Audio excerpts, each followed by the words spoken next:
Good morning, everybody. We'll start, although I'm sure many people will still be flowing in, but really respecting your presence already here today, and we really have the program to go through. So I do hope you did have an insightful day yesterday, and that you have had a good night's sleep. First of all, I would like to pick up some takeaways from yesterday's conversation. I'm allowed a personal takeaway, so I would like to pick up this sense of national ownership that to me came quite strongly. Maybe because it was discussed that this sense of national sovereignty is on the rise. Maybe because of the forceful speech by the former Prime Minister Haile Mariam of Ethiopia, highlighting the sense of national ownership. But also maybe because we had succeeded in inviting more owners of national dialogues into this year's conference. So that really was part of the sense of yesterday. But also there were counterforces to this sense of national ownership. Within African Union, there are practices of interference into each other's issues for the sake of peace and security in prevention of conflicts, but also in governance issues. There are these peer review mechanisms which have led to continuous discussion of each other's constitutions in addition to one's own. And that came vividly to my mind when in the Somalia session I saw the ease with which the Kenyan dialogue representatives wanted to bring some of their lessons for the Somalia session to look at what kind of commissions are needed. That was a discussion on the Truth and Reconciliation Commission, but there were some commissions in Kenya that were felt to be, let's say, relevant also for identity issues. So that was interesting point also. But now I would like to respect the great work of the organizers in pulling some conclusions from the plenaries and also from the sessions. So I'll be very happy to read some of their conclusions. In the discussion between the former Prime Minister of Ethiopia and the Minister of State of Yemen, the following issues were highlighted. In Yemen, currently the focus is on ending the ongoing conflict. The national dialogue process of 2013-14 reached positive outcomes, but due to this ongoing conflict, the real implementation of the outcomes is on hold. His Excellency Haile Mariam stressed that in Ethiopia, a deep and inclusive national dialogue on many levels is needed, and focusing especially on strengthening trust within the nation, as well as on identity issues. He emphasized that Ethiopia should not rush into the process, but build on good groundwork and take into consideration the long history of the country, as well as the regional dynamics in the Horn of Africa. The process should be inclusive, involving civil society from bottom up. When asked about the international role in national dialogue processes, it was addressed by both speakers that international actors can help, but the processes really should be led and owned nationally. Prime Minister Haile Mariam added that as, for instance, Ethiopia is a member of the United Nations and African Union, therefore also their involvement is important. Dr. Jan Pospisil, in his keynote speech, stressed that even though there is already a common understanding that conflicts do not evolve in a linear way, the linearity, the concept of conflict cycle still tends to guide the thinking in peace negotiations, dialogues, and peace building. But we have to accept uncertainty and the messiness of conflicts, and that not one peace process looks the same, as he showed us. In the plenary discussion on complexity in national dialogue processes, it was stressed that complementarity with international actors entails a sense of holding hands, not the internationals coming in with ready-made solutions. Moreover, there is already a growing trend towards nationally and locally led processes. International actors have to be ready to support these processes, but also understand when to step back and let the processes to unfold in their own terms. After the plenary session, the two sets of parallel sessions started. In the session on youth agency, it was stressed that an intergenerational approach is important.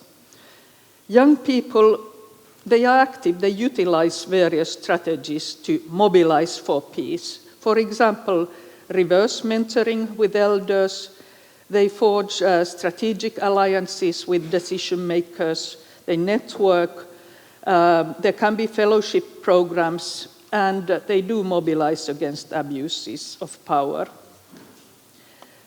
The discussion on Libya pointed out that the country is faced with many levels of division and mistrust, but also a deep desire to improve the national project.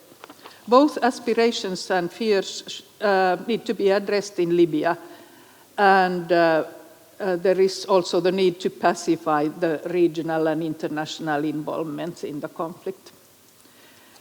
In Kenya, on the other hand, there are multiple ongoing dialogues run by civil society, religious actors, and by the government. These dialogues have already contributed in providing the space for people to openly talk about challenges and difficulties Kenya is facing. On Somalia's truth and reconciliation process, both the form and timing are critical. It was emphasized that both top-down and bottom-up processes are needed. Moreover, the role of women and their inclusion in reconciliation process was highlighted as important. On session about land rights, it was addressed that sustainable peace is unlikely unless the peace agreement includes land rights. These feed especially to economic equality and livelihoods. Finally, in the session on where is gender in dialogue facilitation, it was recognized that it is important to emphasize context-specific insider knowledge, such as nuances and positive authority, but without, let's say, replicating local power structures. Internationally pushed inclusion agendas and gains can easily be lost if they are perceived as externally imposed. If gender equality lives with the international actors, then it was brought in top-down. So I really thank all those who did a lot of work in pulling together these summaries of yesterday's discussions. I would now like to give the floor to my co-MC. Good morning, everybody. We are about to start our work today, and I want to thank Sirpa for presenting the conclusions of the yesterday. On this basis, we are approaching another kind of a set of issues, something for the future. There is a lot of discussion on the peace tech, the role of technology in conflict prevention, mediation, and peace building nowadays. And this provocative question, peace tech, does it live up to the hype is now put to you, and there will be a panel discussion on this to introduce the item. But we already asked you the question how much you know about modern technologies and the role of the technologies. There were quite many who were saying that they are broadly familiar with the issues of technology, which is encouraging. And also there are many who are new to the team, but I think this forms a good basis for our discussion, and detailed questions can be raised during the panel discussion. But now, without further ado, I would like to introduce the speaker. We have the pleasure to have Mr. Salem Awan to deliver the keynote speech to us today. He is the Director of Policy Strategy and Governance Division of the Information and Communication Technology at the United Nations headquarters, and he has the duty to oversight and strategy and leadership of cybersecurity, data analytics, and frontier technology innovations. Mr. Awan is also the Director of Strategy of the Emerging Network of the United Nations Technology Innovation Labs, UNTIL. The first UNTIL lab was established in Finland in 2018. These labs have been created outside of the traditional information and communication technology discipline and are designed to advance the UN's work at the intersection of emerging technologies like artificial intelligence. So without further ado, I invite Mr. Awan to make his speech. Thank you.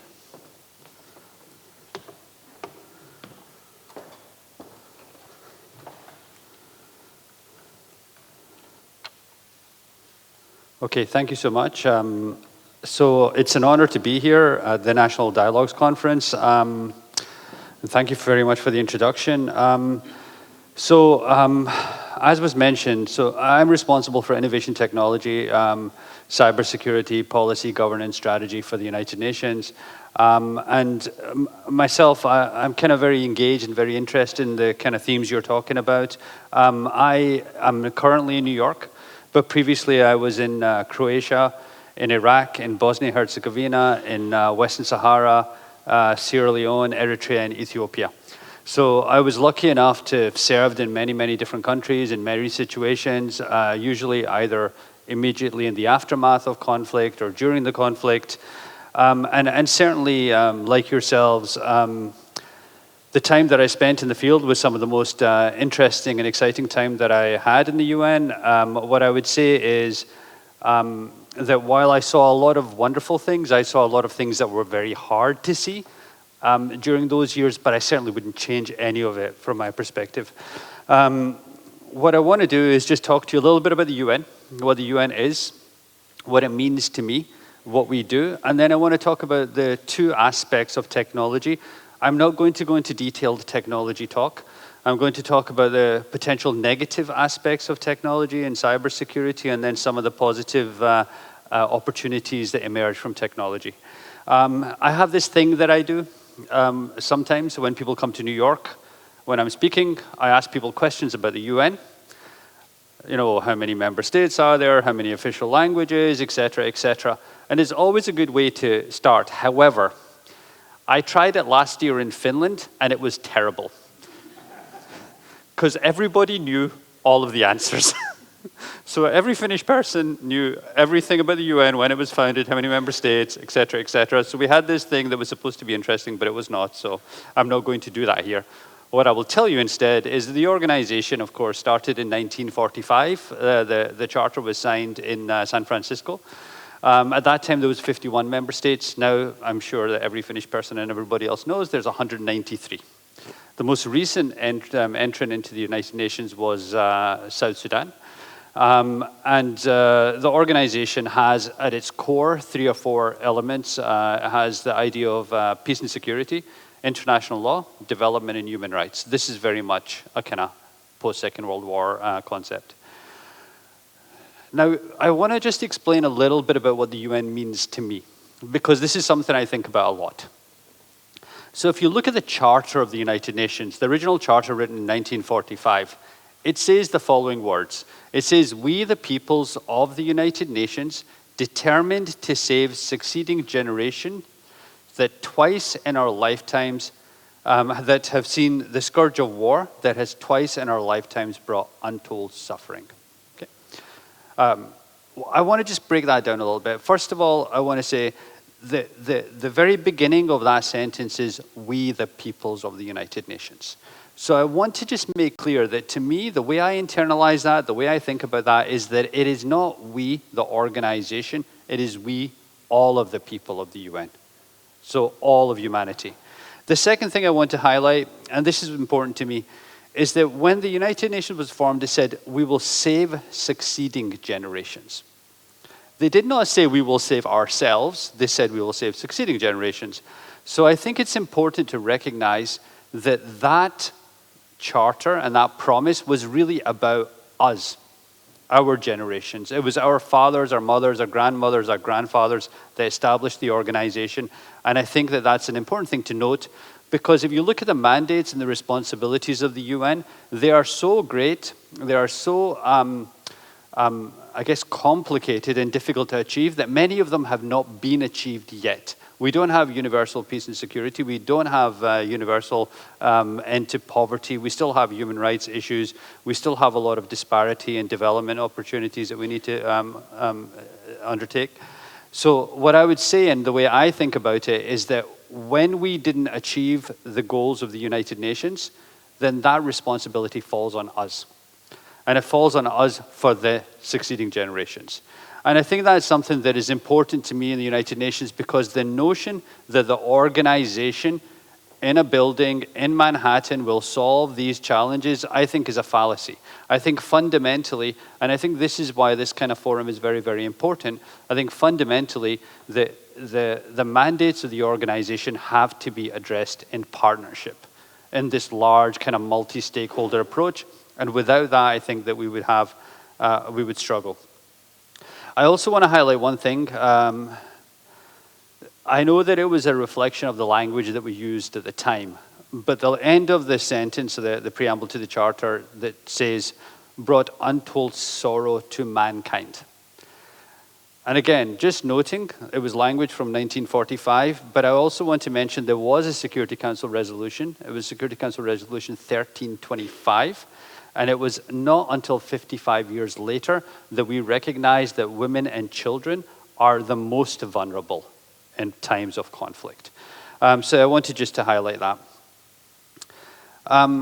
So to talk about a little bit about technology, and I'm going to go on to the risks. I'm going to ask you a question. I'm going to read you a quote, and I'm going to ask you if you agree in principle with this quote. The quote is, "It is clear that those directly responsible for the progress of their nations are often not adequately informed of the advances that could be realized by the application of modern science and technology." Anybody violently disagree with that? Is that agreeable in principle? Yeah? Broadly? Okay, so that quote is from the Secretary General U Thant, and that quote comes from 1963.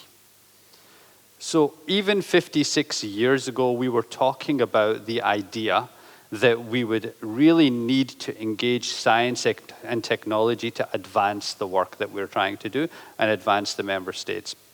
And I think that's even more so the case now. So as I mentioned, my responsibilities span innovation, technology, data analytics, but also cybersecurity. So if it's okay, I want to talk a little bit about cybersecurity first and some of the issues arising from it, and then we will go on to talk a little bit about the kind of opportunities of peace tech. So when I think about cybersecurity, I have responsibilities, and I think of them as like 3 tiers. The first responsibility is to make sure the United Nations is secure. Fine. The second responsibility is to make sure the United Nations and its organizations can implement their mandates. Okay? Understandable. The third one, which I think is extremely important and perhaps one that we should all think about, is that cybersecurity issues are fundamentally changing the geopolitical landscape. And if we don't address, or if we're not aware of those, I think that there's a fundamental opportunity that we're missing. For example, you've all heard the term fake news. Okay, I don't love that term because I feel like it really places the onus on the notion that the media is somehow deliberately misleading. But what I would like to suggest is that we certainly have synthetic news and we certainly have engineered news. So what's happening now, and whether we know it or not, is that the news that we consume, whatever form of news that is, whether it's news media or social media, that news is much more susceptible to infection of other messages than it has previously ever been. The kinds of ways in which the sentiment of people is adjusted, in which certain language is introduced, is something that's happening now more and more. It's something that, from the perspective of peace and security and peace mediation, is extremely important to understand. The other thing in the context of peace and security that I'd like to mention is the Secretary General recently said this. He said, "I am absolutely convinced that differently from the great battles of the past, which opened with a barrage of artillery or aerial bombardment, the next war will start with a massive cybersecurity attack to destroy military capacity and paralyze basic infrastructure." So consider that when we think about peace and security in the modern world, the historical idea of conventional warfare is fundamentally adjusted because you have the ability now to engage in cyber warfare and cyber attack. What I want to mention about that as well is that whereas you've heard the term fragile peace, right? It's something that we hear all the time. And usually that's talked about in the context of a peace that has already been established. So we have established a peace, and that peace is fragile. Okay, what I want to think about is the idea of engaging in conflict, or the idea of deteriorating from peace into war, carries an overhead. And that overhead is not insignificant. So the idea of conflict has a certain barrier. And that barrier is there, it's been established, and it's quite high. We had a recent discussion with one of the member states. And one of the things that I learned, and it should have been obvious, but it wasn't at first to me, it was that in the context of cyber attacks and cyber warfare, the barrier for entry is very, very low. So I had this expectation that, oh, well, if a member state potentially attacks you in cyberspace, do you need to be absolutely certain? Do you need to be able to demonstrate that this was a belligerent act before you? And he said, no. We just have to reasonably believe that this was something that was directed and intended to affect our nation, and it intended to affect our peace and security. So, and I think that's a fundamentally important thing to recognize, is that when that barrier is low, then that's a much more pervasive problem. One of the reasons, of course, that barrier is low is that in cyberspace and in the context of cyber attacks, attribution is extremely difficult. It's very, very, very difficult to deal with where a particular attack came from, who is responsible. The Secretary General, in recognizing this, is now establishing a capacity in the UN to help mediate those sorts of issues. And that mediation will occur with the United Nations, with key members of private sector, public sector, as well as NGOs and some key member states. I think that in the context of modern peace and security, that's extremely important to recognize. Some of the words that were used this morning about trust, about this kind of nuance of understanding, about building on the foundations of peace, I think that it's important also to recognize that when we think about technology in the context of peace mediation, it is already the case now that artificial intelligence is being used to destabilize, and if not destabilize, but certainly to erode trust in institutions. I also, ask you to recall that the modern society that is now emerging doesn't have the same level of understanding and trust of institutions as certainly my generation did. So I think that's a very kind of important issue to recognize. Moving on, I want to talk a little bit about potential for prevention and opportunities in peace tech. So in the context of either conflict, post-conflict, in the context of mediation, one of the things that we and the UN are starting to do more and more is to identify potential triggers for when we see instability, when we see certain language emerging, when we see an erosion of a current situation. And that kind of technology uses artificial intelligence and machine learning, is applied to news media, to social media. Also, it's being applied more and more to satellite imagery. And using computer vision, we're able to understand when those sorts of changes in the peace and security landscape are occurring. That kind of technology also is being used to analyze large amounts of data that previously weren't possible. So we're looking at massive data sets to understand what is the result of an erosion of peace, what is the result of peace and security issues. And particularly recently we did this study where we were we spent a few months with a number of data scientists to understand in a very, very clear and defensible way the cost of conflict, the monetary financial cost of conflict on a particular economy in a particular time with a particular kind of conflict. And again, the idea was that that is something that essentially would help advocate and support a potential peace process.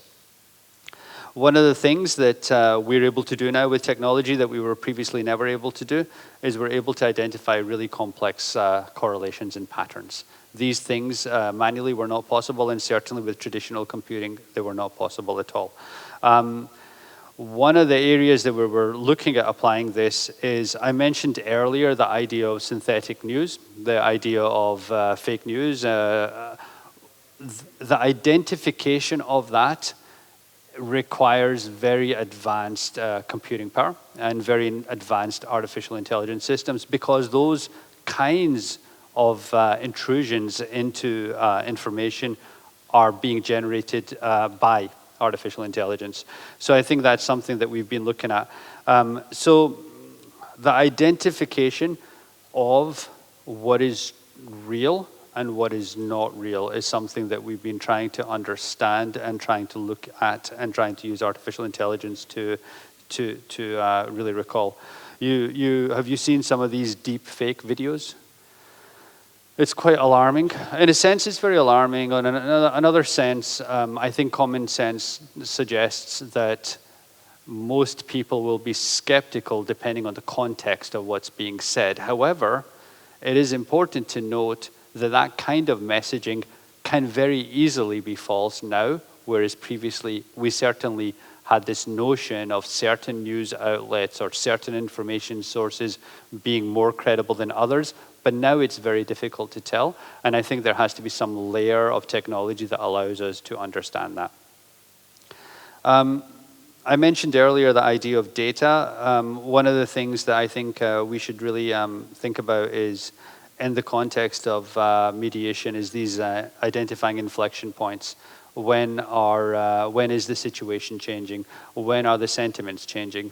You also, I'm sure, have heard of sentiment analysis. It's being used very kind of heavily in the private sector. It's a very, very complex area, simply because the way in which human beings express sentiment or emotion is very nuanced and very specific. Currently, the technology that exists allows us to understand when something is positive versus negative, but it doesn't really allow us to understand in a very detailed way exactly how positive and how negative. Certainly in the context of radicalization, in the context of counterterrorism and peace and security issues, in the context of certain populations being targeted, we're able now to analyze that language in a much more refined way, again, using machine learning and artificial intelligence. The other kind of area that I wanted to mention is blockchain. Everybody's heard of blockchain. There's a lot of hype associated with blockchain. The way I understand blockchain, the way I explain blockchain, and since we have lots and lots of different religions represented here, one of the things that I was told when I was a kid was that in Islam, there has been this practice for centuries that people would learn by heart, memorize the Quran. And the idea of that was that with multiple people, thousands of people around the world memorizing something, the idea that that something would be preserved, okay? And that the language would be intact because it would be mediated between thousands of people.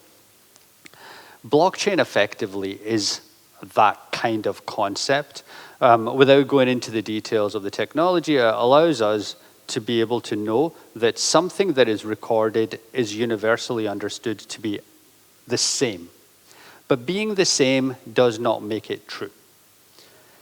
We've looked at blockchain in the context of elections. We've looked at blockchain in the context of identity.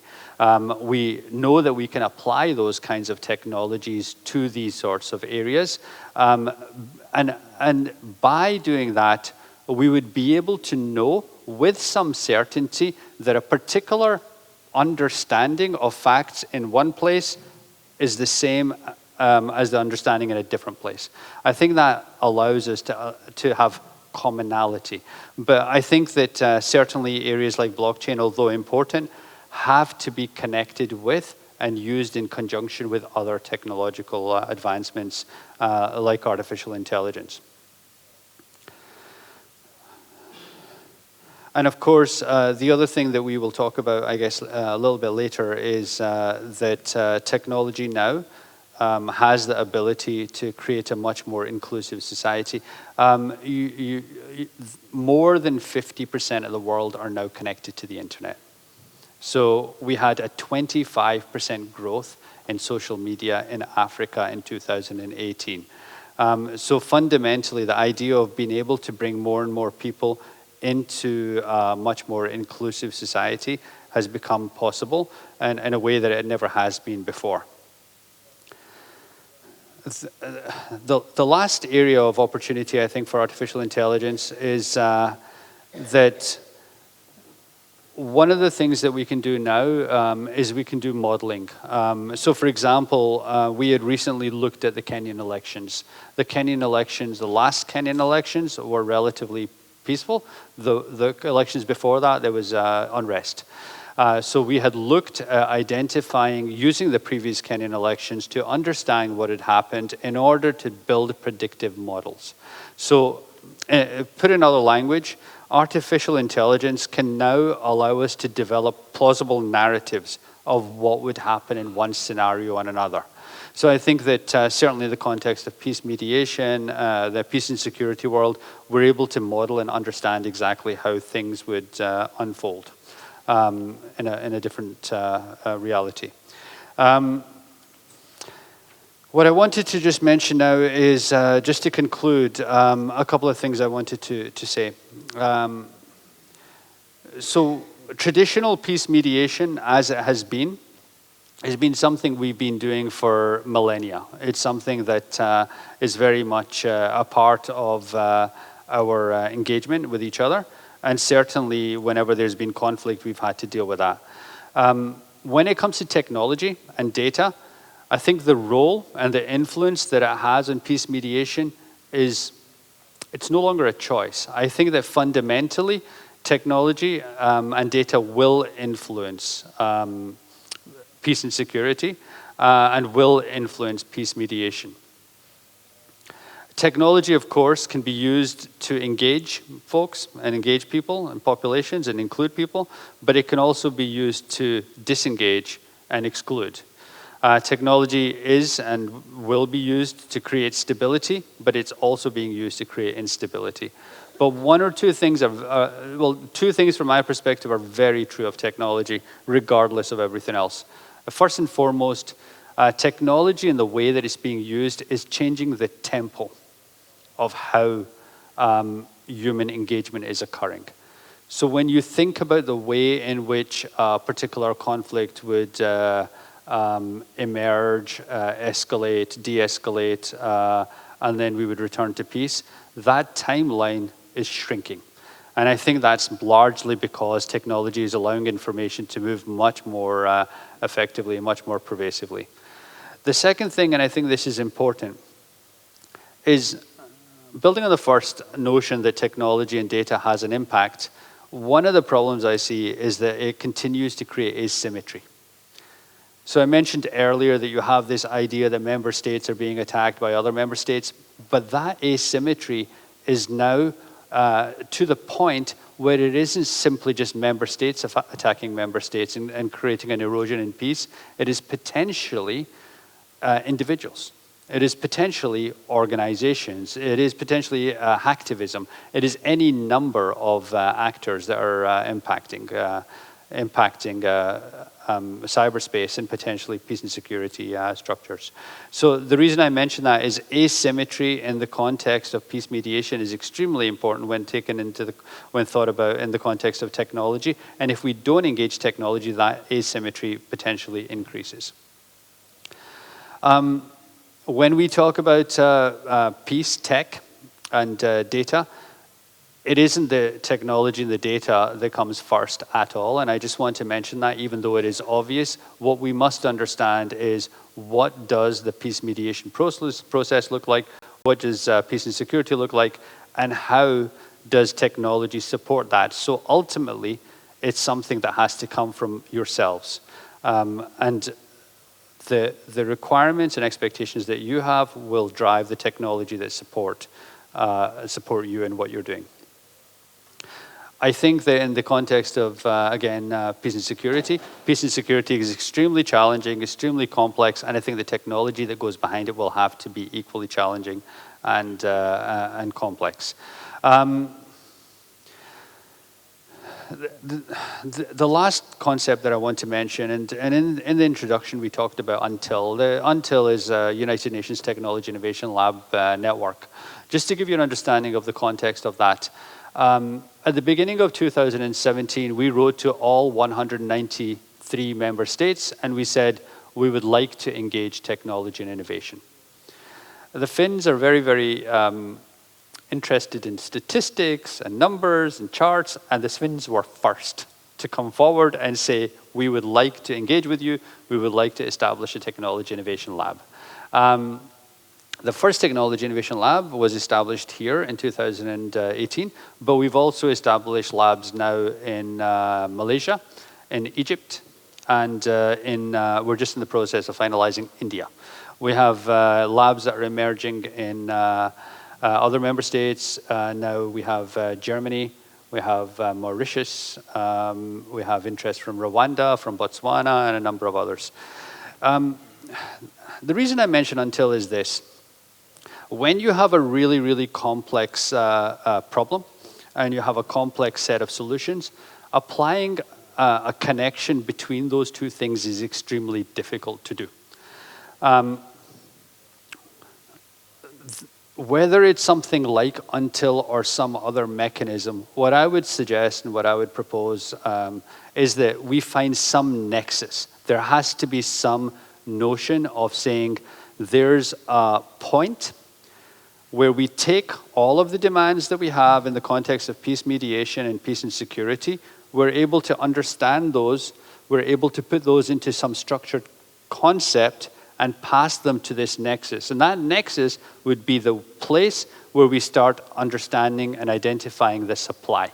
And so the idea is that we would connect the supply and the demand together, but we have to do it through an understandable point. If we don't, my feeling is try to do it through an understandable point, one of two things happens. Either the complexity of the demand overwhelms the supply, or we end up with 1,000 individual solutions. And those 1,000 individual solutions are effective. However, when brought together, they can be much more effective. So that's why, and again, in Finland, there's when I joined peacekeeping in Bosnia 25 years ago, one of the first member states that I bumped into were the Finns. The Finns have had a very long history of engagement in peacekeeping and in peace and security. So that's why I think that the Finns, in establishing the lab, had identified peace and security as one of the key activities that would be undertaken. In that context, by all means, when we think about trying to deal with peace and security and the use of technology, please engage with us or engage with each other, but let's try to find one simple, understandable context where we can bring these very complex supply and demand elements together. I think with that, I will end. I certainly am reminded of one thing that a staff member had said to me when I was a very young manager.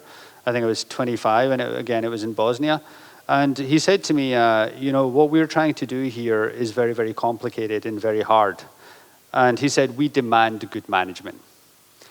And it kind of always stayed with me because I thought to myself, the idea that we demand good management is something that, of course, should be there. So I think when you're dealing with peace and security, as complex as it is, when we, the United Nations, are dealing with peace and security, when we're dealing with peace mediation, and when we start thinking about technology as sometimes, opaque and inaccessible as it is, I think there has to be a demand and an expectation that there is technology and data that supports the work that you're trying to do, which is already extremely difficult and extremely complex. And so please make that demand. And please make that demand in its complexity and in its nuance. And if you're able to do that, then we have a way, and if we can find a nexus, then we have a way to find solutions. Because certainly when it comes to technology and data, when we look at the world and the globe, there are some of the most engaged, interested, and smart people around the world that we can bring to bear to solve these problems. Thank you.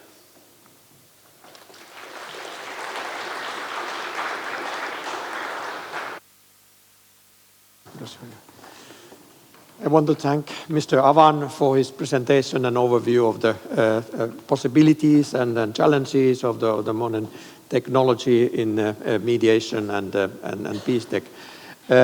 Now we are entering into the panel session concerning this issue, and I would like to invite to the stage also Maria Mekri, of course, as a moderator, but also Mrs. Talia Hageti from the Institute for Economics and Peace, and Dr. Andreas Habringen from the Graduate Institute of International and Development Studies. Please take your seats, and I just want to introduce Maria Mekri, who is the moderator of this panel session. Ms. Mekri is the Executive Director of Safer Globe, Finnish think tank on peace and security, and he also works as a consultant for Until Laboratory here in Finland. And without further ado, I give the floor to you, Maria, and you will introduce the panel. Thank you. Very much. Time is short, so I'll get right to it. Thank you very much for the organizers, and thank you very much for the thought-provoking keynote speech, which gives us rise to this panel, although our fantastic title has now disappeared. However, the title of the panel is A Thought-Provoking Peace Tech. Does it live up to the hype? Peace technology means technology. This is methods, systems, devices that can be used to promote and support sustainable and comprehensive peace. There are other kinds of definitions as well. We can talk about the strategic use of technology for peace. We can talk about creating mechanisms that deal with violence and especially the need for violence. How do we undo the need for violence? There is great potential in peace technologies to support peace processes as complexity grows, as we have heard here as well. Having new tools for inclusion, analysis, mapping, and creates new opportunities for peace practitioners. For example, being able to map the development of a peace process with a temporal dimension supports learning and creates more understanding of different mechanisms and points of entry for peace processes. Of course, also it's exciting that we can engage with different partners without bringing people together in the same physical space if they're not able to do so yet. However, national dialogues, as we know, are very much built on trust, and so many are wary of the incursion of technology into sensitive and difficult to navigate peace processes. And there is certainly a need to understand where technology aids and where it may hamper. The title of this session, the Peace Tech, Does It Live Up to the Hype?, leads to further questions of, well, is there actually hype related to peace tech? Or are we just hopeful that there would be hype? But also how and whether we as practitioners can support the creation of a stronger ecosystem for peace technologies. So for this session, I am joined by Mr. Salim Avant, who already gave us the fantastic keynote speech. Also, Ms. Talia Haggerty, who is the Senior Research Fellow from the Institute of Economics and Peace, and Mr. Andreas Hirblinger, who's the researcher from the Graduate Institute of International Development Studies. Before starting the panel itself, I would just have two brief notes. One is that our time is short. Unfortunately, it always is, but there will be a very short question and answer session, and I hope for very quick questions. And the second point is that there will also be a live poll harnessing your answers and thoughts, so be prepared with your mobile phones at the end of this session. Salim, I would like to ask you about where you see the best new opportunities for peace technologies in peace mediation. I think that the most, I don't know the best, but I think the most important is to be able to understand the landscape, the situation that we find ourselves in. And I think I mentioned earlier, technology has an opportunity to overcome the asymmetry that we find in peace and security issues and in post-conflict situations. So in the context of peace mediation, if we can find and use artificial intelligence to make sure that all of the parties are on an equal footing, if we can find ways in which we can inform everybody that is engaged what the situation is, what the important inflection points are, what is of interest, what are the risks, so that everybody has a level of information that allows that negotiation, that mediation to take place in a very, very effective and constructive way, then I think that we at least empower and establish a kind of an equal footing. The opportunities, certainly using machine learning, using artificial intelligence, analyzing large data sets, looking at news, looking at social media, are certainly there now. And they're accessible and they're very, I wouldn't say easy to do, but they're certainly much more possible than they had been in the past. And then adding that to the specific skill set, the specifics of peace mediation, the nuances, the understanding, the political discourse, and having that all together would allow for us to be much more effective in the kind of peace mediation context. So I think that I just feel that if we can use technology to overcome asymmetry in mediation and in the peace and security landscape, I think that would be massively important.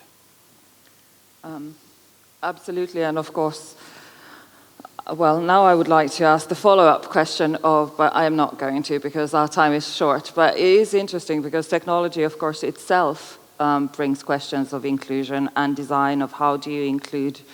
We had 48% here in this room who are engaged with technology, but a certain number who are not. Talia, what do you think about the challenges of technology in peace mediation? Well, I think that it's important to recognize that technology is a tool, and while in some ways it does fundamentally change the landscape or the context that we're operating in, it's really most impactful when we use it as a tool to support the best practice of peace building that we already know: trust building, dialogue, consensus building, et cetera. So the opportunity, the correcting for asymmetry, I think is a key point to pick up on in terms of the opportunity. The way that the nature of breakdowns in peacefulness have been headed over the past decade is an increasing impact on civilians.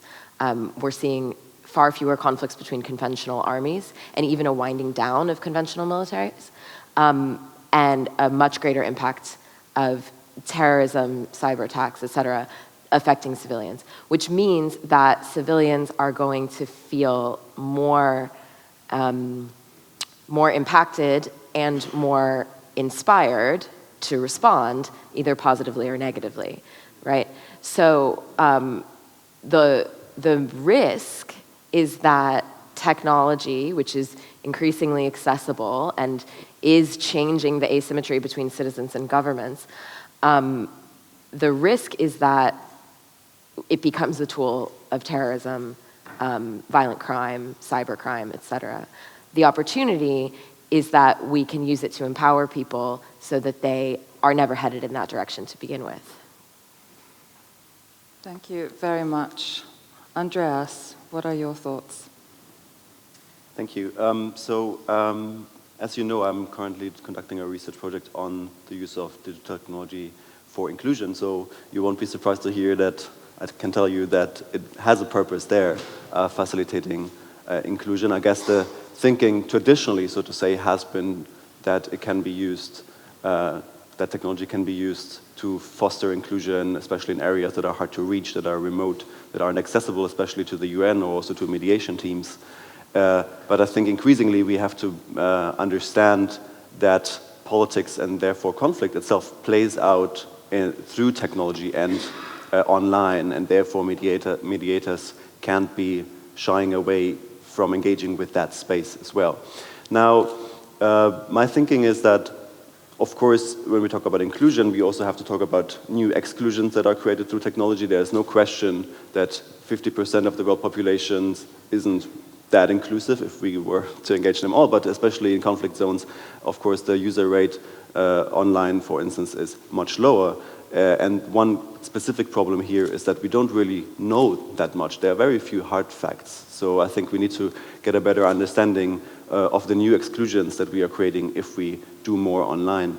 Now, one other thought, and I think that's quite important for the mediation support community, is that technology itself mediates.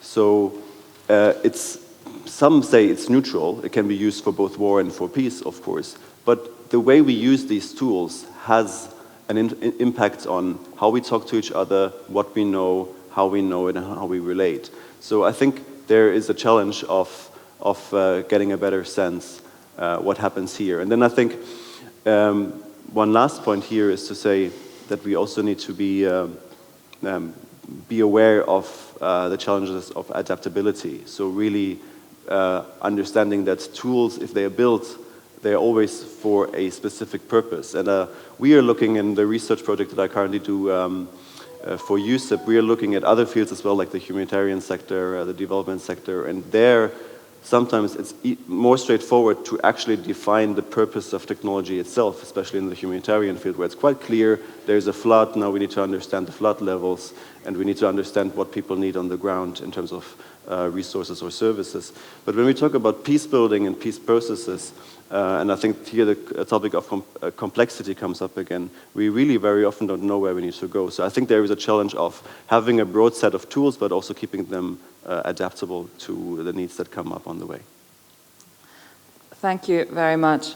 The next question is about creating an ecosystem. When we talk about peace technologies, of course, we would like it to be a huge and vibrant field. It is not such yet. Actually, we see a lot of potential, a lot of opportunity, but to a large extent, peace technology is sort of like having invented the zipper. When the zipper was invented, people looked at it and thought, why would we ever use a zipper? Because we have perfectly good buttons. And then they had to market the zipper to all the people and say, look, it's so much more useful than the buttons. And of course, now the zipper is, well, universally used and a huge success story. But something similar is happening with peace technologies at the moment, that the potential is vast, but we somehow need to make others understand the opportunities. Talia, you come from the Institute of Economics and Peace, but you have created the Global Peace Index, which is perhaps one of the, I would say it's a kind of a shining example of peace technology currently. Would you like to say something more about that? Sure. Well, thank you for mentioning it, Maria. That's a great compliment, and I am also very pleased to be able to speak with you today because today we have launched the 13th Global Peace Index. So as of just a couple of hours ago, I can share with you the latest research on the state of world peace. And I am very excited to share that this is the first time that the average score for peacefulness around the world has improved in 5 years. So we do, we have some good news there, and the tool, the Global Peace Index, allows us to know that, to monitor that. The GPI, sometimes we don't actually even think of it as a piece of technology because essentially it's a report. It's a piece of research that we produce annually. But I'm going to talk in my demonstration this afternoon about all the ways that technology allows us to develop that metric and the corresponding analysis. The Global Peace Index was invented, if you will, I think that there's two, sorry, let me back up. I think that there's two ways that we kind of come at creating the supply and demand for technology, right? On the one hand, sometimes we don't know that we need something until someone else shows it to us, like the zipper and like the GPI. 15 years ago, our founder, Steve Killelea, was told, and it was widely believed, that peace was not something that you could measure. It was too ephemeral and intangible. And Steve's a technology entrepreneur, and he wasn't having it. And now we see the inclusion of peace concepts in the Sustainable Development Goals, which are all about metrics and measurement, right? So he brought something to the table that no one asked for or really imagined was possible, and we like to think we've contributed to fundamentally shifting the paradigm around how we think about peace. The flip side of that, however, which I think is equally important, is what Andreas just mentioned. We have to solve practical problems.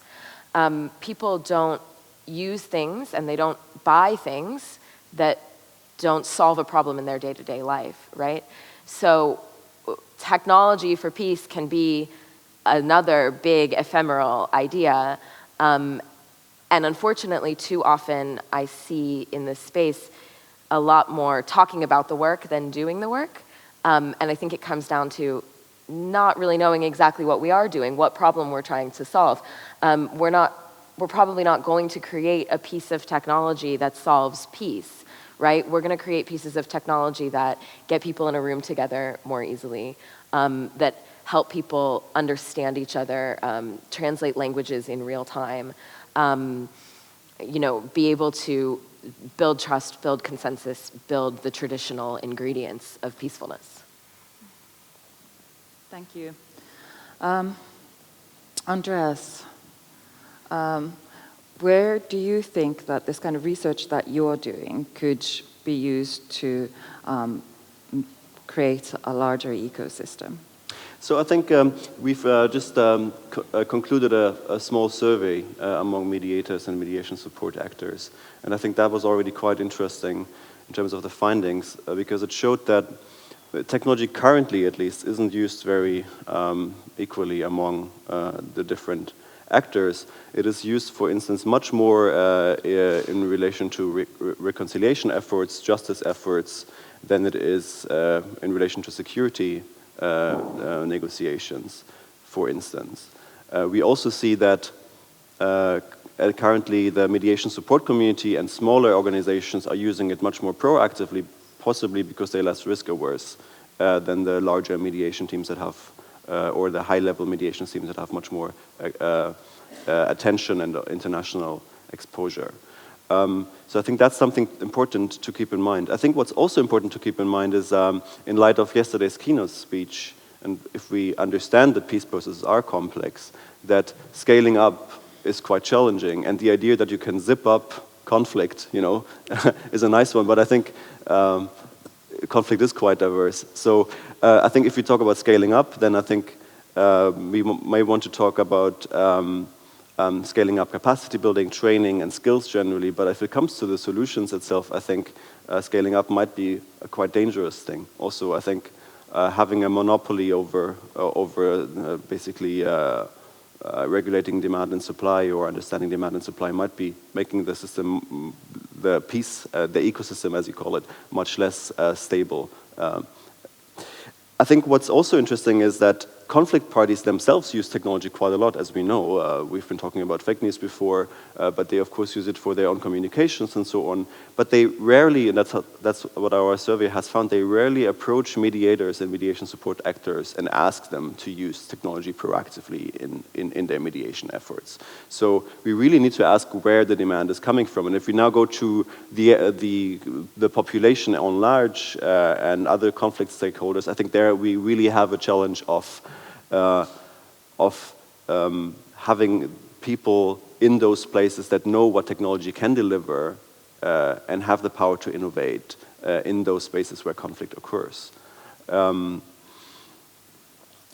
That said, I think, of course, everyone is talking about peace tech labs, for instance, now, but again, here, I think the idea of having kind of a lab-like environment where you can test technologies and then apply them out there, I think is probably ill-suited. So I think where we should go, I think, is to enable experts in the field to use technology and probably build integrated teams. And I think there are a couple of interesting efforts currently underway to do that. Thank you, which of course leads us to Until Labs, which is perhaps one of these interesting efforts ongoing at the moment. Salim, would you like to give us your thoughts? Yeah, so I agree with both Talia and Andreas on much of this. I think the term ecosystem, I think, is very misleading, because an ecosystem to me suggests this perfectly balanced symbiosis between all these different things that work together. I don't think we have that. I think that what we have is a very, very, very complex problem that is a problem of humanity. When we think about peace and security, it's an ancient problem. And we think about peace mediation, peace building, building trust. These are very, very complex human issues and interactions that we've got to figure out. I also agree that we have a lot of individual solutions that don't tackle the whole problem, and we have a lot of solutions that exist that can be adapted to support a part of it. What I think is a little bit, and this is, again, I'm not suggesting the Technology Innovation Lab should be that role, but I think something that brings the complexity and knowledge and understanding and humanity of peace mediation and the peace and security landscape puts it together in a very, very complex problem and lets technology support that in its complexity is what we kind of need to find. Because I've always kind of felt that in my career in the UN, we have a million solutions to a million different problems, but those million different solutions don't solve the problem necessarily.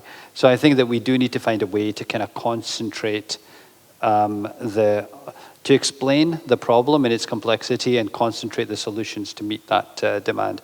What I would say is, and I think this is, I guess, obvious and apparent. Certainly, I had a bit of an epiphany recently. I think artificial intelligence is going to fundamentally change everything we know, and not a little bit. I think it's going to fundamentally change the peace and security landscape, the development landscape, the human rights landscape, everything. And I think that, therefore, certainly in the context of peace and security going forward, we have to engage, and we have to find a way to make sure that what doesn't happen as a result of this next revolution is that we create more of a disparity between different countries. And certainly those kinds of technologies are being used very much to erode peace and security. So how do we find a way to take some of that back? And I think that's what an ecosystem looks like to me, is that we have this symbiosis, we have this set of complex problems where the complexity isn't hidden, where the complexity is understood and accepted in its wholeness, and that we find a way to bring to bear all of the efforts that are in place, all of the solutions that are in place, all of the adaptability, all of the smarts, all of the intention to try and support that overall effort. Thank you very much. There is a question related to, well, in peace technologies about human rights, inclusion, and ethics. Peace technologies are used in fragile conflict settings. If they are not used responsibly, there is a danger, a true danger to people's actual lives if data is leaked. There was an example of Syria of a technology that was used to crowdsource safe spaces, which was then used to attack those safe spaces. So there is a lot of responsibility in creating peace technologies. However, on the other side, clearly there is a growing understanding of actually the human right to digital access and internet access, that for many people in fragile contexts, having access to the internet is as crucial as having access to clean water or shelter, because without the internet you don't have services, banking services, life cannot continue as it is. Andreas, you have looked a lot of this inclusion. What do you think are the key issues related to human rights?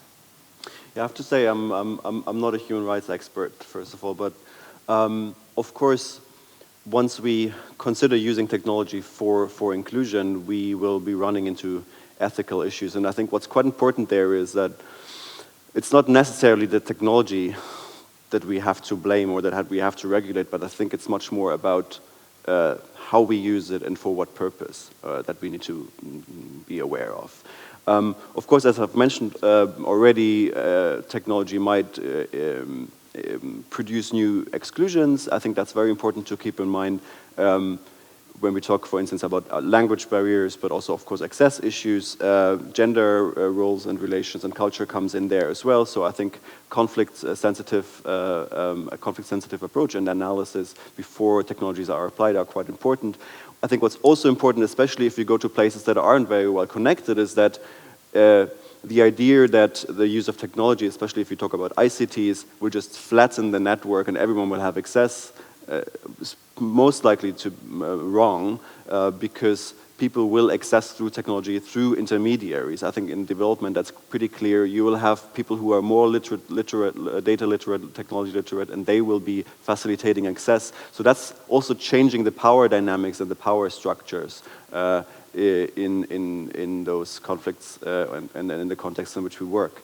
Now, you can go quite a way, I think, trying to build inclusive technologies or use technologies in an inclusive manner itself. I think some of the consultative processes that were run, for instance, in Libya by the HD Center have been trying to do that, for instance, making sure that they just don't use much data, so you don't need to have a big data volume to actually participate in the consultation.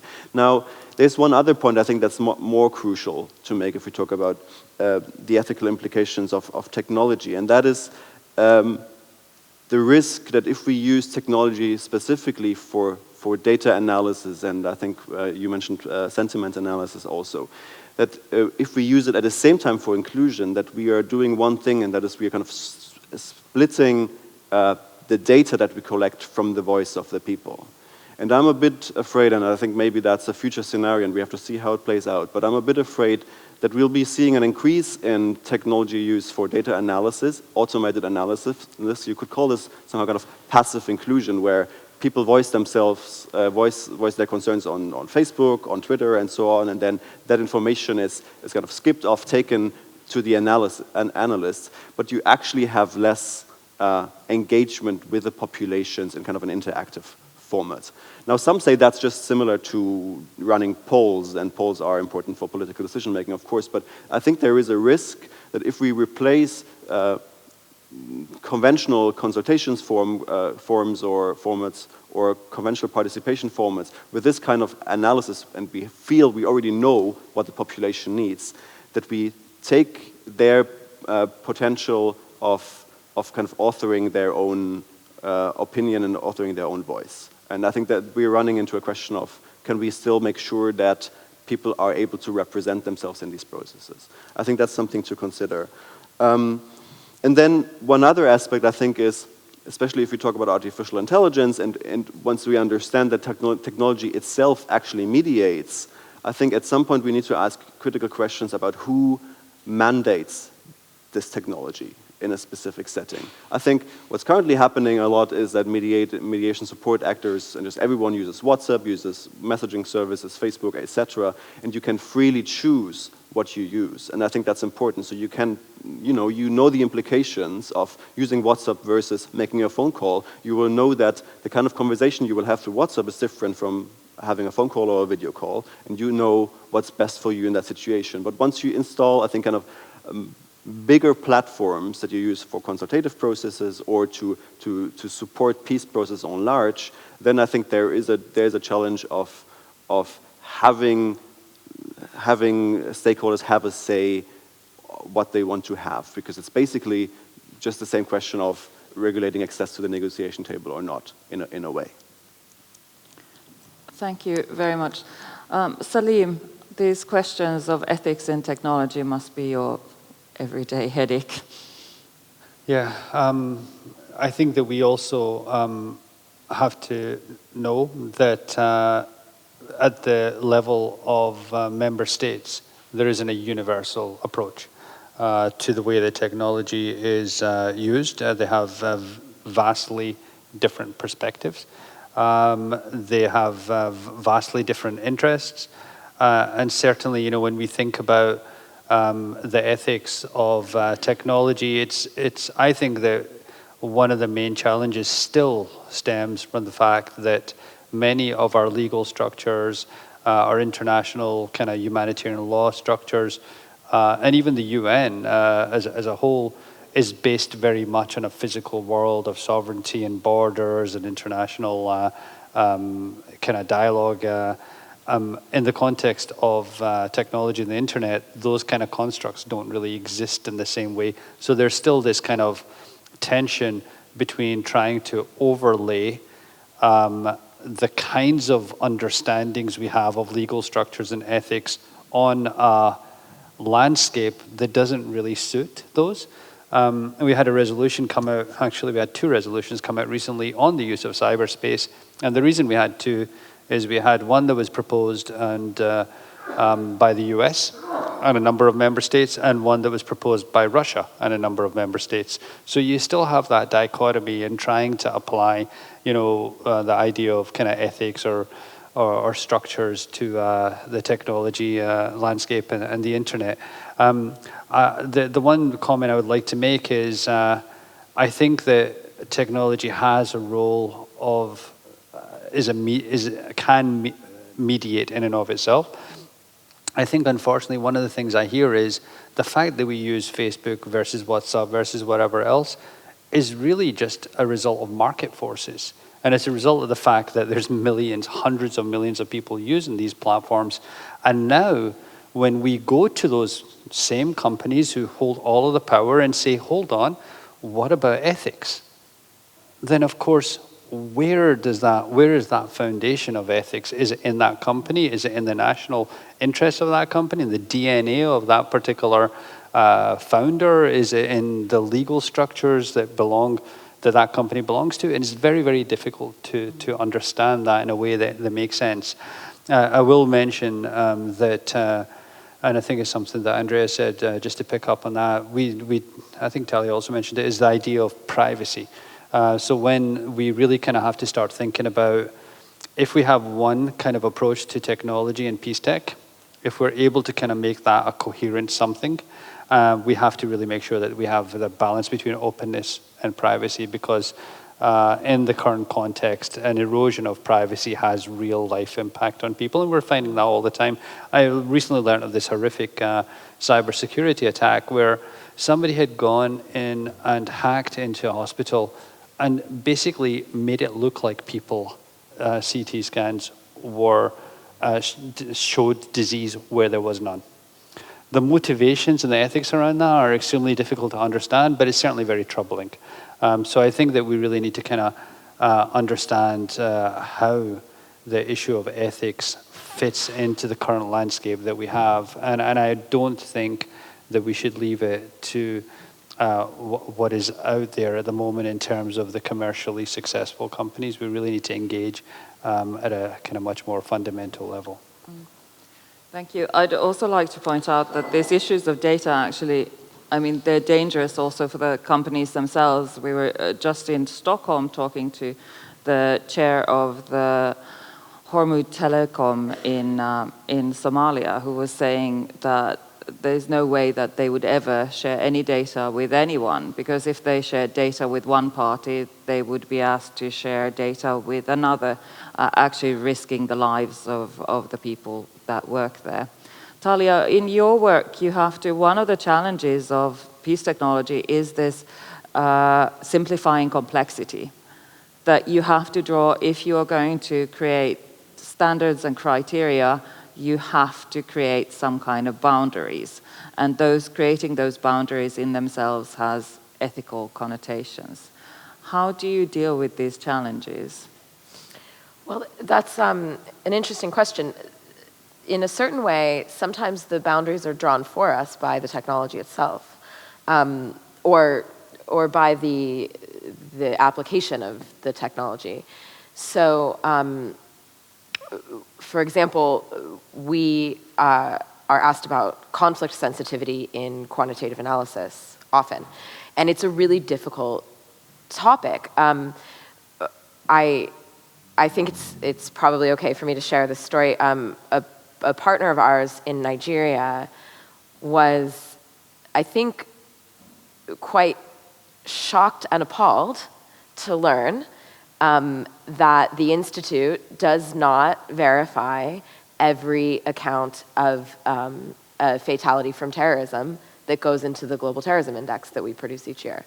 Because at first this was seen as, well, how do you know that it really was terrorism and that it was really perpetrated by the person you're attributing the attack to and all of this? We're a research team of 10. There's no way that we could verify 30,000 fatalities in over 100 countries every year. Fortunately, the number of fatalities from terrorism is falling, so we're no longer looking at 30,000. But,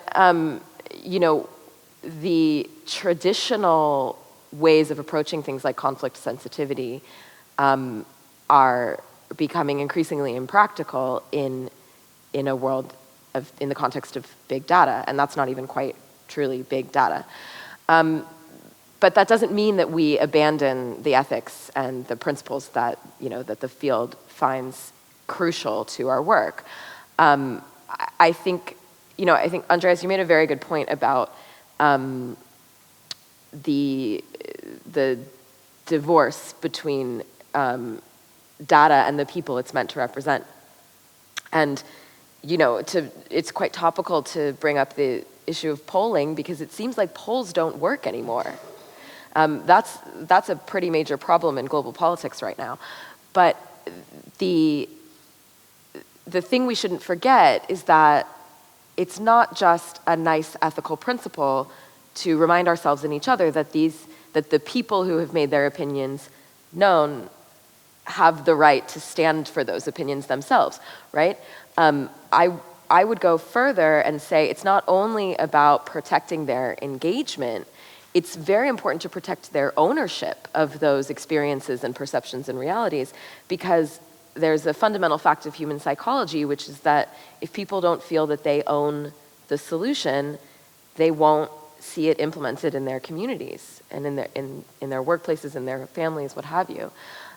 So it's not just that we have some high ethical standard of respecting people's engagement and ownership in these issues in their communities. It means that the process works better. So we have to somehow find a way to bring together the practical realities of the amazing advances that technology affords us, and I said it before, I'll say it again, the basics of peace building. But we have to do it in new ways because the old ways are becoming infeasible. Thank you very much. The last question for the panel is about the future of peace technologies and the potential for developing them further. Salim, where do you think the future of peace tech could go, and where should we try to take peace technologies? I think that it was mentioned before, and I kind of agree. Technology is fundamentally a tool, and I think that if those people that deal with peace and security, with peace building, with peace mediation, are able to direct exactly where peace technology and what are the different components of peace technology, I think that that's critical. At the moment, I'm not sure we have that in a very coherent way. I mean, certainly in the UN, we try to deal with that, but the UN is just one actor in a very, very kind of vast landscape. What I do think will happen is that the technologies that we currently have available to us will be increasingly applied to the peace and security context, not always in support of peace, but certainly to the peace and security context, in some cases to support it, in some cases to erode it, and that's happening now. I think that I unfortunately feel like there's more activity in eroding peace and security in the world today than there is in strengthening it. And I think that that response has to take place, and it has to take place soon. You asked where it's going. Well, I'll tell you what I think where it will come from, not where it's going. I think it will come from all of humanity. I think that that's one of the things. We talk sometimes in the UN about the fact that we have 6 official languages, but that data and technology is the 7th. And that I think that certainly the solutions that we will need to support peace tech will come from organizations, from institutions, from academic institutions, private sector, but also from young people around the world. And I think we really need to find a way to engage. We're working very, very closely with the Youth Envoy to try and think about how we can use and mobilize that community of people around the world. The last thing I'll mention is that, we talked about data and information, and I heard this interesting term recently, cyber colonialism. And I thought it really kind of resonated with me because the idea that information is being used and controlled by others to effectively control certain member states, certain populations, I think is something that we have to be very, very aware of and very wary of. So as long as we can find a coherent way to find, to take all of the tools and solutions we have and start bringing them to bear on the peace and security context, I think we have all of the capacity we need. At the moment, our challenge, as I see it, is mobilizing it in a very coherent way. As long as we can generate that mobilization and create that nexus and be able to really articulate the problem, I think we'll be absolutely fine. And most of the challenges we have, we can solve. Thank you very much. Talia, where do you see actually both the Global Peace Index going, but where do you see opportunities for peace technology, development of peace technology in the future? That's a very difficult question, and probably because the answer can't be engineered in advance. But, Salim, I'd like to pick up on a couple of things you mentioned. First being that you're absolutely right, that more is being done in the world to erode peace and security than to build it up. our annual global investment in peacekeeping and peace building is typically less than 2% of the economic impact of armed conflict to the global economy. So talk about asymmetry. We have a real problem in mobilizing resources and investments for peace building. So our first challenge is to correct that imbalance. But, you know, I have to say, I'm not sure that we do have all of the capacity that we need. Because like every other professional field, we're still in a situation where 51% of the population struggles to be included in this space. You know, we have gender parity in this conversation, and that's fantastic for a technology panel. But before I worked at IEP, or when I was in school, I was a girl who thought I was bad at math. And I didn't bother to get any better because I thought math was boring and irrelevant, and frankly, because nobody ever told me I could use it for world peace. IEP has a very robust internship program, and most of the young people who come to train with us are young women, and about half of them come in on day one and tell me that they're bad at math. And 100% of them have been wrong. 100% of them have learned to code by the time they finish their 6-month internship with us, and they've gone on to do successful and incredibly creative things. But unless we continue to break down some of those classic challenges, we won't be able to mobilize all of the capacity that we need because we need everybody. So I think that the best future scenario where technology becomes a massive tool for peace building is in continuing to progress our paradigm of how we understand and approach peace. One of the major insights that we've gotten out of the research we've done for the Global Peace Index and then the corresponding Positive Peace Index is that peace is not the inverse of violence and war.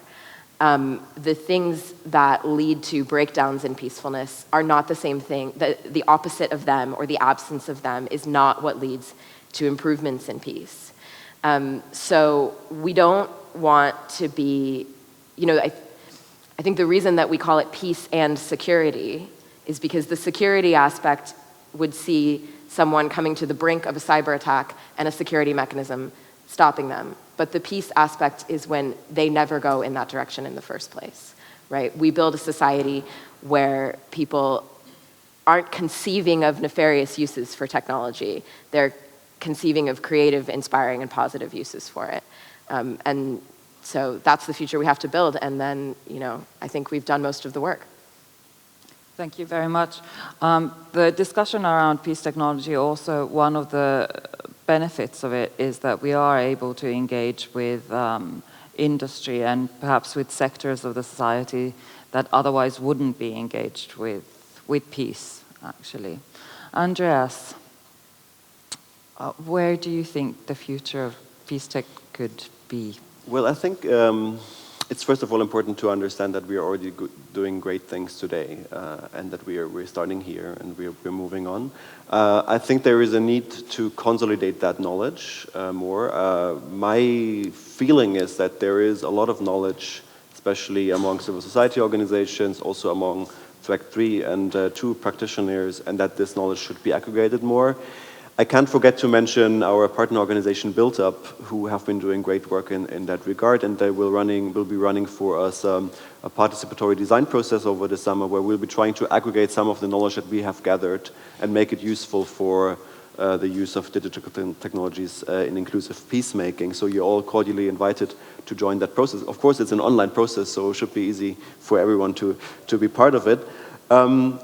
I think we will be seeing a more strongly tech-enabled mediation support community, for sure.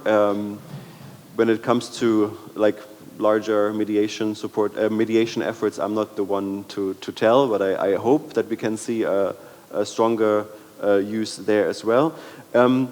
Two challenges just to flag at the very end. I think one challenge really is measuring impacts and evaluating the impact of the use of these technologies. That's a challenge that's also common to other fields such as development, where of course these ICTs are used quite broadly now, but no one really understands, or very few people really understands what they do to development. And I think we will have to measure at some point, and we will have to understand what the impact is.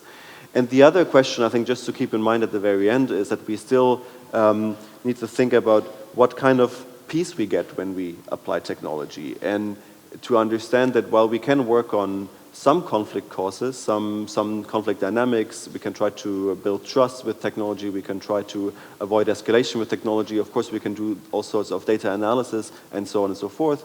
There might be some underlying causes of conflict that cannot so easily be addressed through technology. And I think we need to look at that, and we need to match what we can do with technology and what we can't, and understand that we might also need to continue our mediation and peace-building efforts that are difficult to achieve through technology, because otherwise I'm afraid we might get a kind of peace that we actually don't want. That's kind of an artificially produced virtual peace that happens mainly on social media, where algorithms are in place to help us have a good illusion of social harmony, but in the end we have continued injustice and inequality.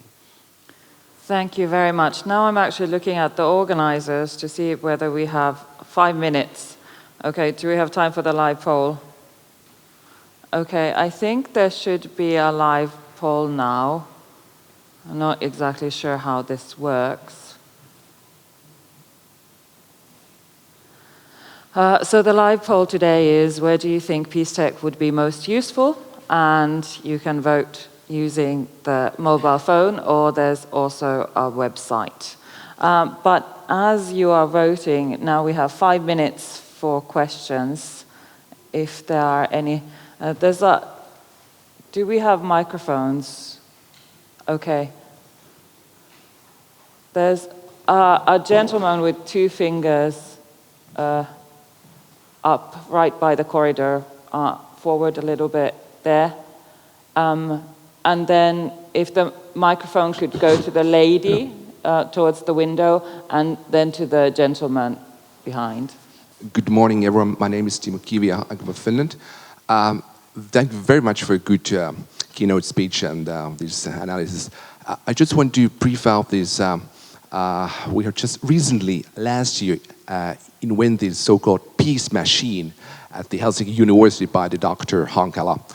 And it combines the linguistic analysis with the artificial intelligence.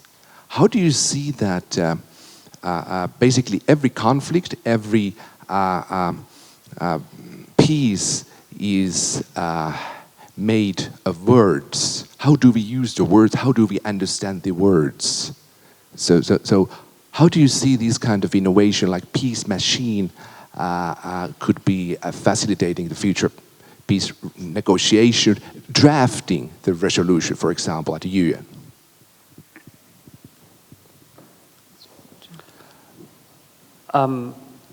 If I may, so it's a very important point.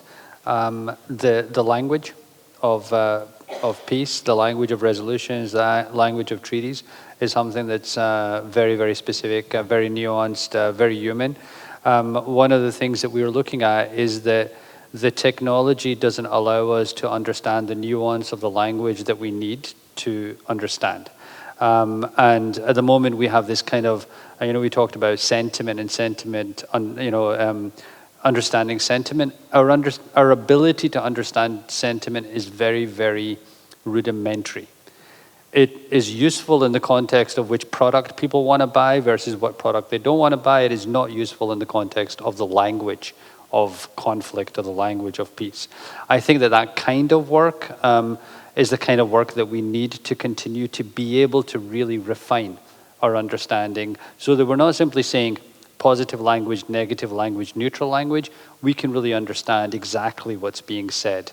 And maybe that also kind of connects people back to their voice a little bit more as well, because I think that's a real problem that you articulated, but I think it's a problem that may overtake us, because I think not everybody thinks that way.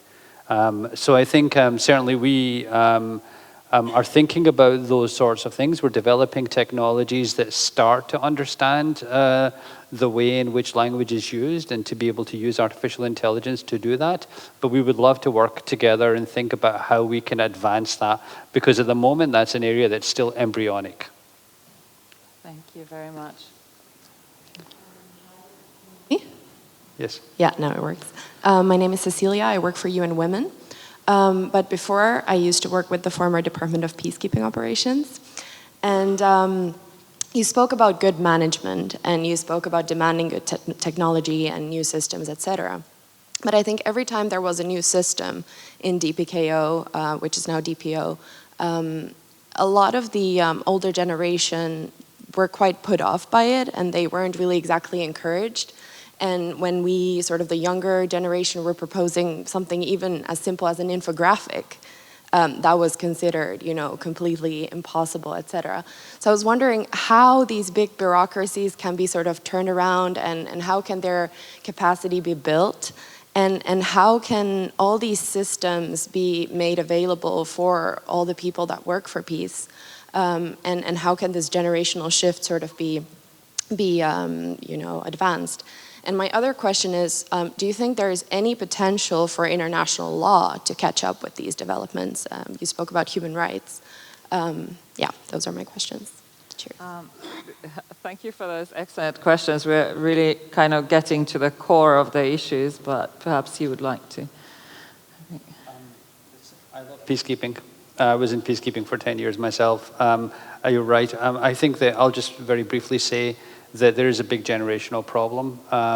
The Secretary General, thankfully, is very, very supportive of frontier technologies. He's demanded all of his senior leadership to become aware of those technologies. What we're finding, what we're doing is we've started this kind of program of digital natives, of pairing people up from the younger generation with some of the more senior managers. We've started this program called Digital Enlightenment, where we're trying to educate people about technologies. But I think that that's a persistent challenge, and it's always been a challenge. But I think that is something that we certainly have to address. I think the UN, I mean, maybe it's less so in other parts of the world, but in the UN, we're quite a traditional organization. We're quite hierarchical. You know, if you want to find somebody senior in the UN, chances are it'll be an older person. It's just kind of the way it is, and that's okay. But I think what we need to do is really find a way to connect those sorts of technologies to the work and the language that they understand. And I think that's something that we haven't been particularly successful in. But certainly we're looking to work much more with UN Women to see if we can sort of advance those sorts of ideas. Talia, Andreas, would you have a quick comment that you would like to share? You know, I share the question of how to achieve that agility in a large institution and a bureaucracy, and I'm sorry to say that I don't think I have a good answer, but I really like the idea of this sort of reverse mentoring of pairing a younger person with an older person to exchange ideas and skills. That's really creative. And maybe the long journey, you start with small steps. I promised one more question to the gentleman with the hat by the yes with the microphone. Hello, yeah, thank you. My name is Imam Shafi from Nigeria. I represent the Strength in Diversity Development Center. Thank you very much for what you have shared, and I would like to commend the panelists for a job well done and the organizers of this great conference. Well, my question is this. I'm working on the ground for about 10 years now, and looking at contextualizing the technologies that are being used in peace building and conflict mediation, and also into the complexity of the global world in terms of IT technology. Looking at the fighters, I mean those who are enemies of humanity, those who, like the ISIS, the Al-Qaeda, if you look at the level of the sophistication of the IT they're using to unfold and to unlock all form of security globally, then you start thinking that those of us who are building peace or who wants the world to be peaceful are very, very much behind this. I asked this question: how do you, amidst lots of technologies that the UN and other institutions have developed, how do you take this to the grassroots community, that they'll be able to use this? For instance, look at the issue of drone. And you see how people have started using drone negatively. So how do we turn this around to use them positively to promoting peace? Thank you. That's a really excellent last question. I'd love to take more questions, but unfortunately we're really running out of time. I think there's people knocking and watching. Would you like to have some? Do you have some comments on this? I think that's another really big question that's being asked here. I think we are probably entering a phase where we'll be seeing more kind of struggles over communication hegemony that occurs in all sorts of complex manners, where everyone will be trying to sideline intermediaries that have formally controlled the access to populations and their capacity to shape public opinion. One other comment, or related to it, just to conclude, I think what we need to do is we need to try. We need to take the risk and explore in what ways we can use these technologies. Currently, I think there is quite an aversion, a risk aversion, and limited willingness to fail. But I think only once we fail and once we make mistakes, also, I think we can really come up with better solutions. And if we basically look at the other side, those who use technology to promote conflict and to wage war, they are ready to fail every single day, and they'll try again. So I think we need to do the same. Thank you very much. Now, looking at our live poll, where do you think PSTEC would be most useful? There's actually quite a good spread, but promoting inclusivity with 34.7% seems to get the most votes. As my final words, I'd just like to reiterate that space for peace is shrinking. On the large-scale processes of technology, use of technology, they are not for peace. They are still against peace. And somehow we need to turn that around. Somehow we need to get these technologies into the hands of the people on the ground who need to use them, but also in creating at least partial understandings that enable us to create more stability, more peacefulness, which we desperately need in this complex world. I wish the audience a very good rest of the day. There are very interesting panels coming, and I would like to thank the panelists very much for your input.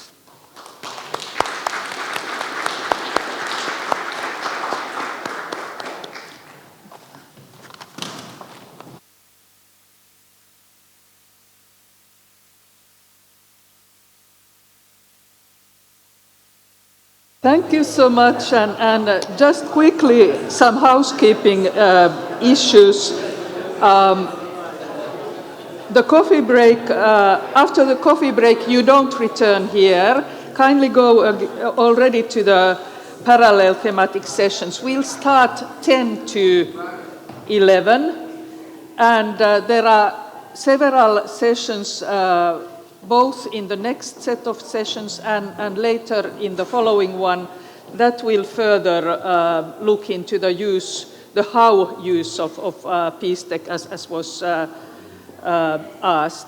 So you can find the program in the Eventus mobile app on the wall, or then you can ask the volunteers. Yeah, kiitos. Yeah.